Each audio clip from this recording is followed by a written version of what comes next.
மாதம்பட்டியில் ஓர் அற்புதம். பரிபூர்ணாஸ் ஐஸ்வர்யம் seniors living Paradise. Phone 9943299940. விவசாயி, என்ஜினியர், அவங்க பசங்களுக்கு ஒரு best college AAA college of engineering and technology, Sivakasi. Counselling code 4680. Call 9944046643. Sivaraj இயற்கை மற்றும் யோகா மருத்துவக் கல்லூரி BNYS அட்மிஷன் +2 மார்க் அடிப்படையில் நடைபெறுகிறது. நீட் தேர்வு அவசியம் இல்லை. தொடர்புக்கு 9842272150. Bharati's Vedanta Elements Retirement Community at Vandalur, Chennai. For booking, call 7826878268. So I am an anti-Congress person. I'm a non-Congress person. Why you hate Congress? I support Mr. Narendra Modi. Okay, as long as Mr. Narendra Modi is there, I am supporting him. Okay, I don't support any parties because so this is the only land we have. This is our land. This is a Hindu land, 100% Hindu land. I mean, nobody can dispute it. Muslims and Christians have no space here.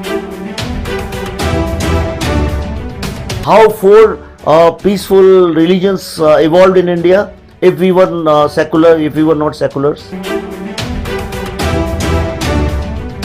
So the Kashmir film made a great impact in film industry as well as the whole country. Why Kashmiri Files? Why not Gujarat Files?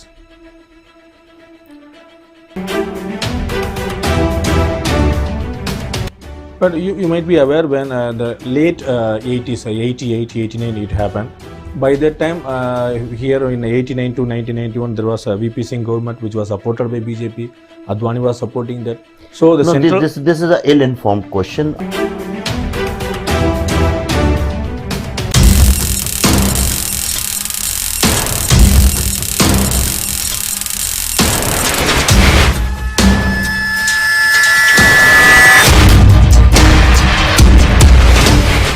வணக்கம் அன்பு நண்பர்களே, மீண்டும் உங்களை சந்திப்பதில் மிகுந்த மகிழ்ச்சி. இன்றைய நேர்காணல் நிகழ்ச்சி நம்முடைய மிகப்பெரிய ஒரு எதிர்ப்பையும் எதிர்பார்ப்பையும் ஏற்படுத்திய காஷ்மீரி ஃபைல்ஸ் படத்துடைய இயக்குனர் திரு விவேக் அக்னிஹோத்ரி நம்மோடு இருக்கிறார். அவரும் கேட்பது நிறைய கேட்கலாம். Thank you for accepting. Are you a party member of BJP? No, I am not a member of any party. We can see that you are continuously supported by the central government. You will be part of a censor board.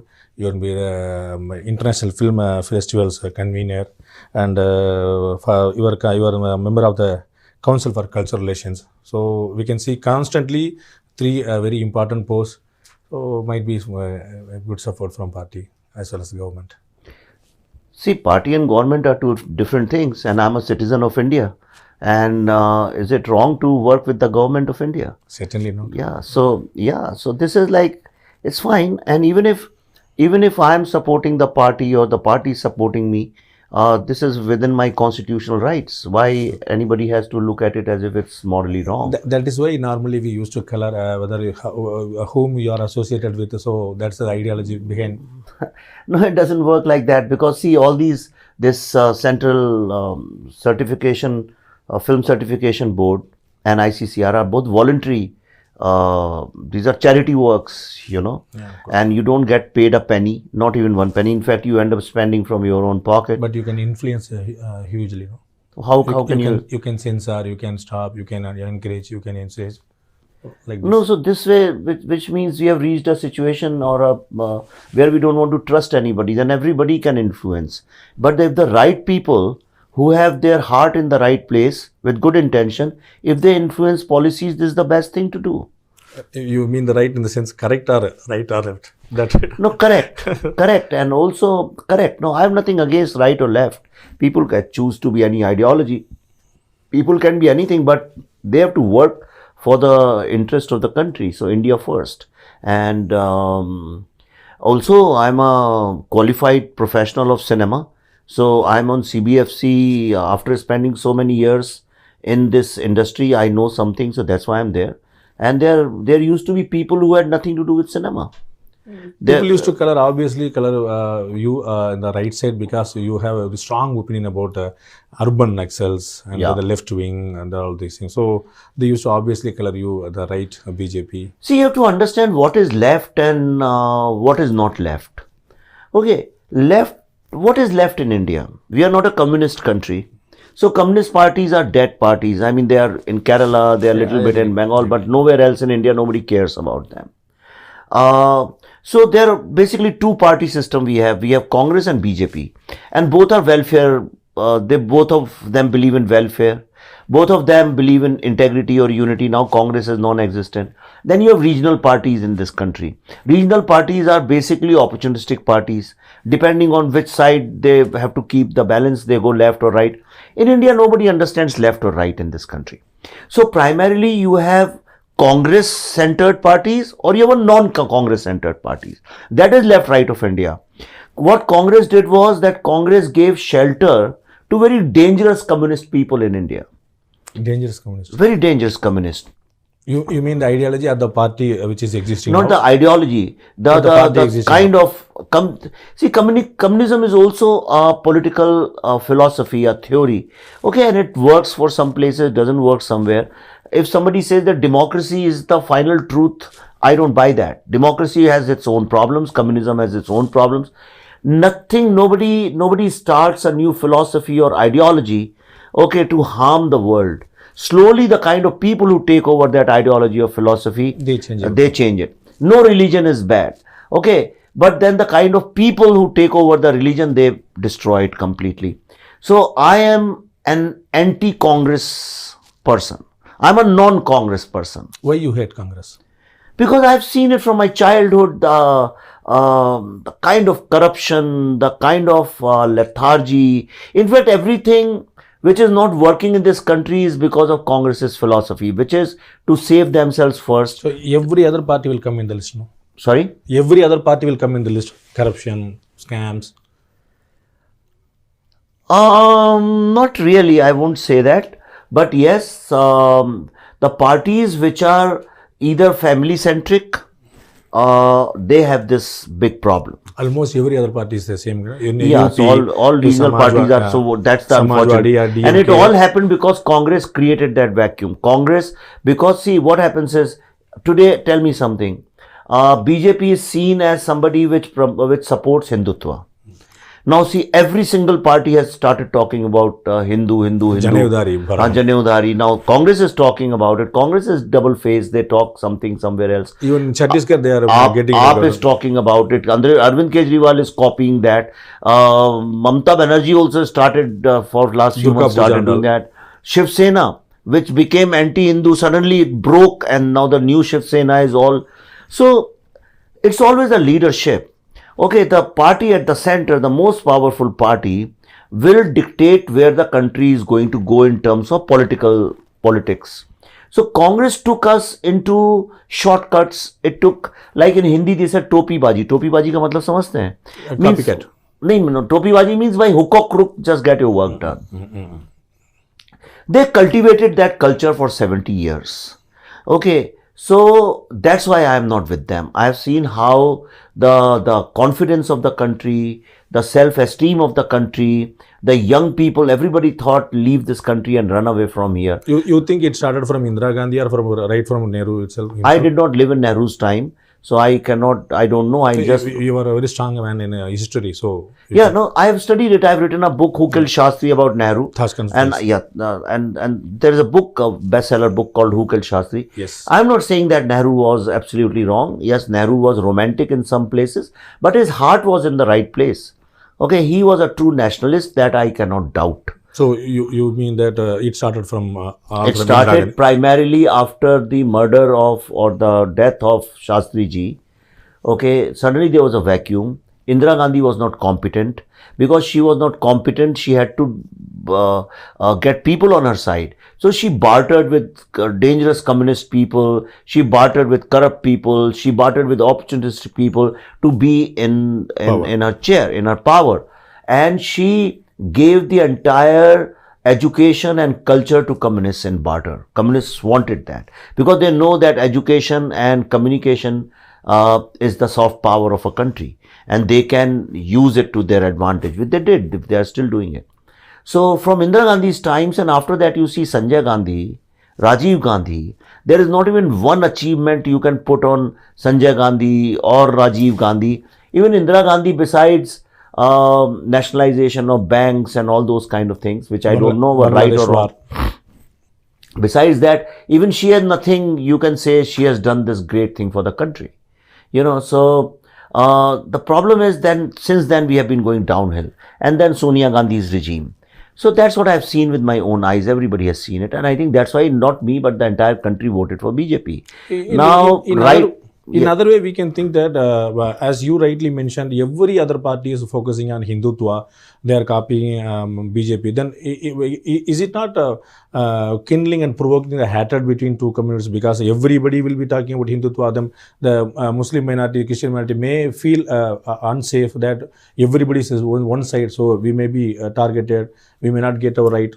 There will See, be this is. I'll tell you what. I'm not BJP spokesperson. No, let's keep BJP aside, because see, support, I don't know, it's only after Modi it's become a crime to support a party. Before that, nobody questioned who supports who. I mean, I have come to Tamil Nadu, people openly say I support DMK or AIMDK, nobody says. Why is it wrong to support a party? Even in education institution, they will I support Mr. Narendra Modi. Okay, as long as Mr. Narendra Modi is there, I am supporting him.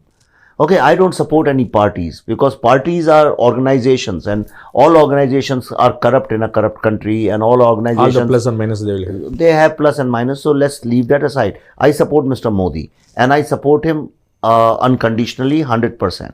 I don't want anything in return from him. I've never ever in my dreams I can think of asking him for anything. You can assure about some Rajya Sabha seats as well as some even if you give me 1,000 crores, I will not go to into politics. 2 crores per tweet. Huh? 2 crores per tweet. Even then I won't go, because the kind of freedom I enjoy outside, I will not be able to enjoy this freedom inside. And I can be of better service to the country, to great Bharat, by being outside, by making movies, writing books, giving lectures, which I will not be able to do once I am in politics. How history become your cup of tea? You seem very interested and digging deep dive into all the history, Thaskan files especially, and the Kashmir files also. Historically, how you are more interested towards the history? See, we whatever we studied in history, we thought it is true. Okay, then I got my own mind. I came out of school and college, and so I got a little interested in knowing who we are, where have we come from. And I'm a great student of philosophy, and I'm a very deeply into Hindu philosophy, not religion. I'm not a religious person. I'm more philosophical person. Spiritual person. A spiritual person, you can say. And Hinduism to me is the greatest philosophy ever discovered in this world. So and all my speeches are full of only Hindu philosophy. I never talk about religion. Because I myself I'm not a religious person. I don't know about rituals, and I don't know too much about gods and everything. But I know definitely about Vedantic philosophy, Advaita, and all that. So you separate about Hindu and Hindutva as two separate things. See, this is all. I mean, it's like saying, do you think horse and horseness are two different things? Human and humanity are two different things. No, it's the nature of a human which is humanity. So with all pride, you can claim that you are a Hindutva, okay? Of course, I'm a born Hindu. What is Hindutva? Hindutva means the adjective, is the character of a certain thing. They color it as a Hindutva is agenda of BJP. The Hindu is Hinduism, that's a religion. The Hindutva is agenda. See, it's like saying that Israel is the agenda of Jews. So what's wrong in it? If Vatican is the agenda of Christians, what's wrong in it? Makkah is the agenda of Muslims. So this is the only land we have. This is our land. This is a Hindu land, 100% Hindu land. I mean, nobody can dispute it. Muslims and Christians have no space here. Why? Hindu is what? Hindu is anything which is, and Hindu is not a Hindi, it's not a Sanskrit word, it's a Persian word. So anybody who's on the side of the Sindhu, I did not keep that name. Okay, so this is, when I say, for argument's sake. Okay, let's not call it Hindutva. Let's call it Indianness. When I say Indian philosophy, what does it mean? Means the same thing. If you ask me whether you are an Indian, every other Muslim or Christian of the India, they will say, yes, I am an Indian. If you ask the same sense, are you a Hindu? They will. But what is India? Of course. No. What is India? We are very much aware that even Arab countries, even now, even the Indian Muslims are called Hindis. Yeah. I am aware. But if you call them as a Hindu, they may have some separate point of view. But they are Hindus. What are Hindustan? So people living in Hindustan, what are they called? Previously, we were discussing the Hindu as a religion as well as a philosophy. Now it's a region.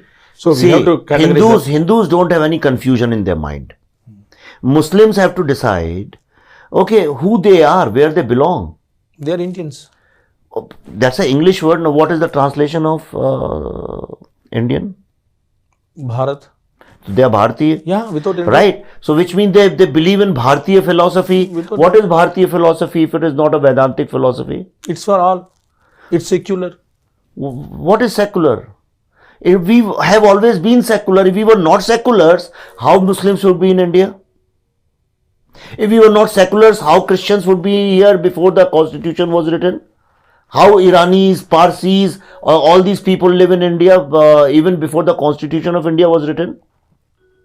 But How Buddhism evolved? How four peaceful religions evolved in India if we were secular, if we were not seculars? Which other country? Is there any country in the world? No, you asked an important question. Is there any country in the world which has given birth to 4 different religions and still live peacefully? it's only India. So which means you are secular by nature. But you in your tweet, you are differentiating the Bharat versus secular India. So you want to distinguish secular India with Bharat. Bharat is a separate case and secular India is a separate. Because I do not agree with this definition of secular India. I think the biggest... You want to redefine everything. Hindutva, religion, region, Hinduism, Indianness. Listen, I don't want to redefine. I don't have that power to redefine. But these are my beliefs. You are interviewing me. These are my beliefs. This is my faith. This is how I think. I think India's biggest problem is dividing India into Bharat and India. Right? This entire concept of secularism... The constitution itself makes both senses as same, both words as same sense. We, the people of India, that is Bharat, that's how we start. I know how it starts, but what I'm trying to say is this entire concept of secularism came only in existence during emergency. Yeah. Right? Ambedkar, in fact, in the Constituent Assembly, there was a major debate on to add word secular and socialism. Both of them, Ambedkar said no. They left it to the future generation. He said because secularism and socialism can be political agenda of a party, but cannot be the character of a nation. Okay, A. Second thing is that suppose we are good friends. Okay, we don't have to define it by a name. The goodness is there. It is existing in our nature and the character.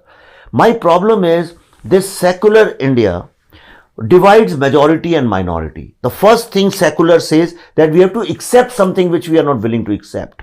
So under the garb of secularism, you have to accept it. India's biggest problem is that we are still carrying the burden of majority and minority. As long as you are using these terms majority and minority, you are not secular in nature, first of all.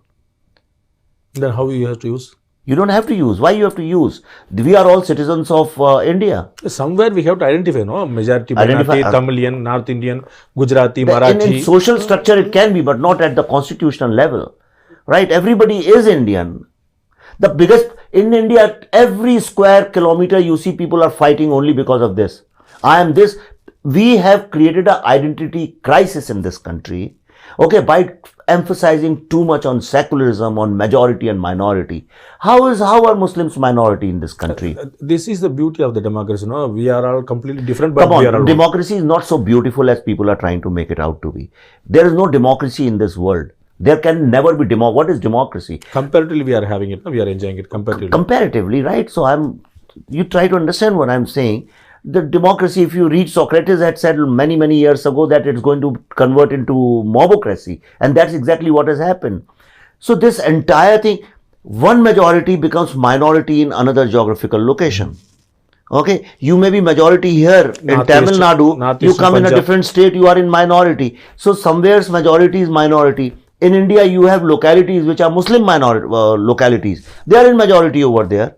Where my office is, it's surrounded by 5 masjids and they are Muslim majority. I'm not against Muslims, but I hate this system in this country where people who have ruled us for 1,000 years, people who have converted our own people who have invaded us, who are not even born, they don't have roots here. Today they live here peacefully in an independent country, But we focus on them as minority all the times, as if they are weak or they have some problem, and therefore we should look at them carefully. There is no problem actually if you look at it. In India, there is no discrimination when it comes to the personal growth of a Muslim person. As a filmmaker and a historian, you made a very No, I'm not a historian. Don't call me a historian. Yeah, I'm a history enthusiast, but not a historian. Excellent. So, the Kashmiri film made a great impact in film industry as well as the whole country. Why Kashmiri Files? Why not Gujarat Files? Because so much was spoken about Gujarat. Gujarat has been in news for last 2002 for 20 years.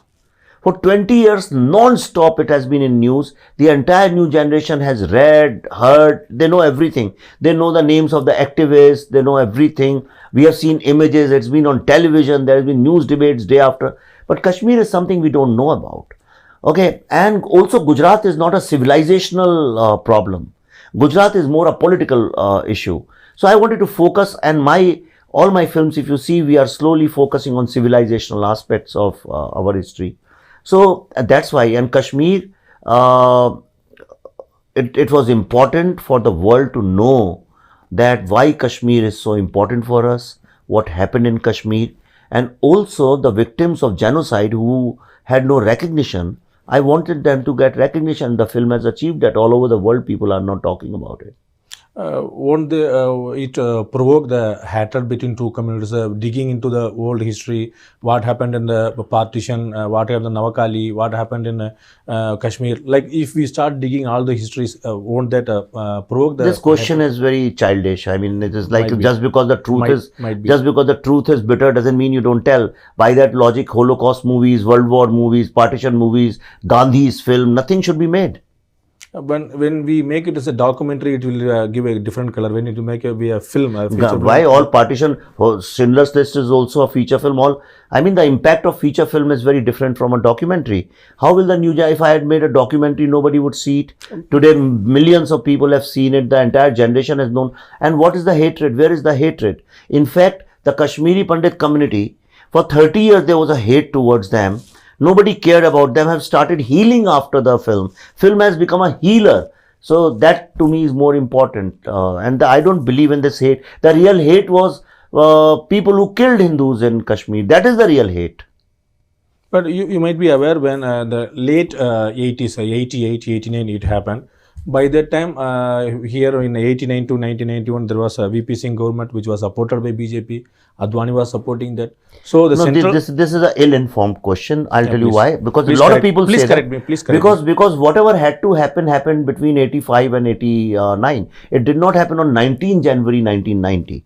Okay, till 18th of January in 1990, Farooq Abdullah was the chief minister. He left on 18th and 20th Jagmohan came over there.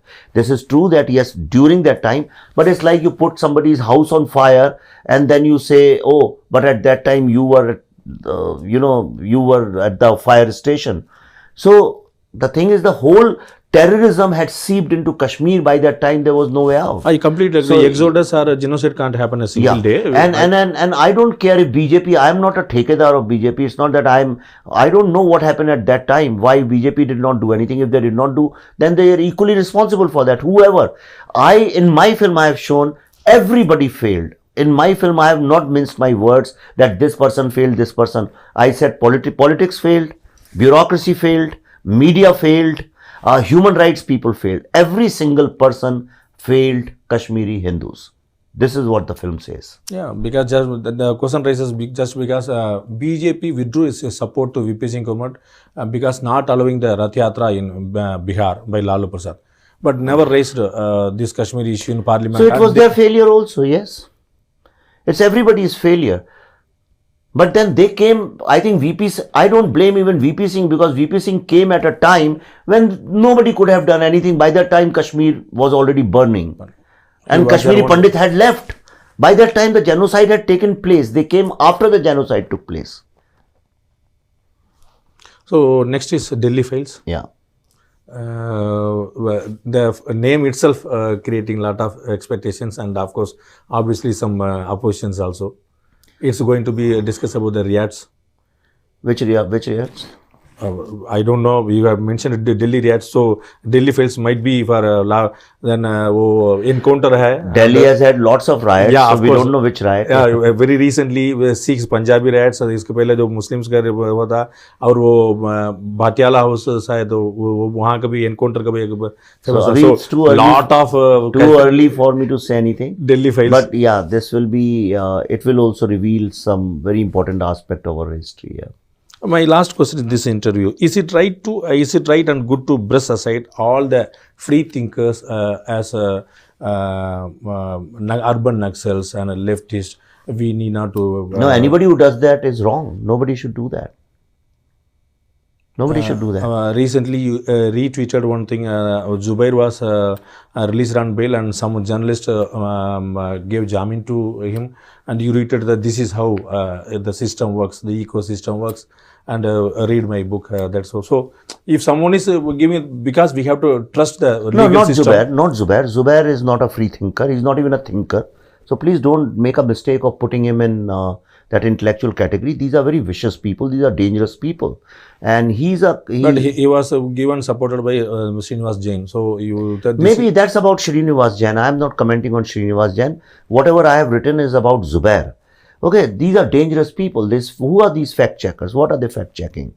Okay, a lot of disputes are there. I agree. Yeah, completely. so these are dangerous people. He created a lot of communal hate after Nupur Sharma, and before that also he was doing. He's a troll. See, he used to run a very popular troll account, and slowly he became fact checker. Who is a fact checker? Everybody is a fact checker, and under the garb of fact checking, they also spread a lot of fake news.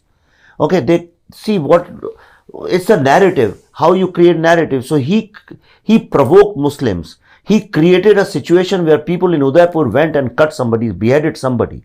I mean, in a free country, how can you tolerate these things? And whatever court says, I don't care about it, but I think Zubair is personally responsible for that beheading in Udaipur and all these threats and the atmosphere which has been created.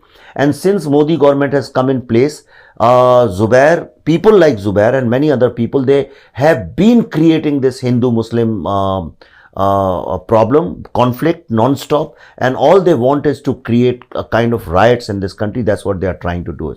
Right from Akhlaq's case, where they misrepresented that case out of context, and they absolutely lied about it, to Rohit Vemulla's case, to so many cases I have seen, they have misrepresented them to provoke Muslims and to tell people internationally and global world that in India Muslims are not safe, which is absolutely wrong and it's absolutely fake narrative. Thank you very much, Agnihotri, for your time. Thank you very much. Thank you.